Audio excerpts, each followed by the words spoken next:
dacwad laga gudbiyay doorashadii senatarka Gaarisa Yuusuf Xaaji ayaa dib loo celiyay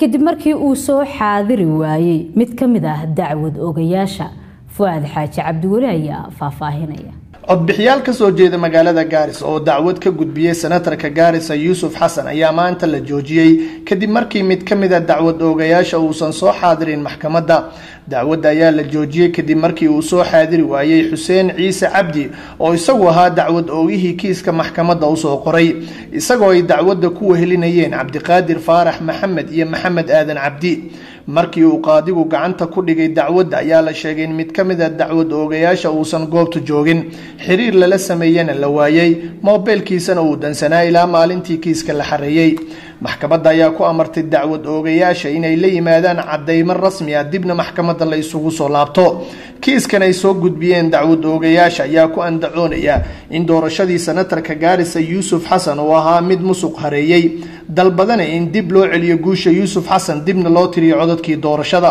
doorashadii dhacday 8 bishii Agost ee sanadan ayaa senatar Yuusuf Xasan waxa uu helay 45975 cod halka musharaxii la tartamayay Yuusuf Ciise Cabdi uu helay 41146 cod dacwadda ayaa dib loo furi doonaa 1 December ee sanadkan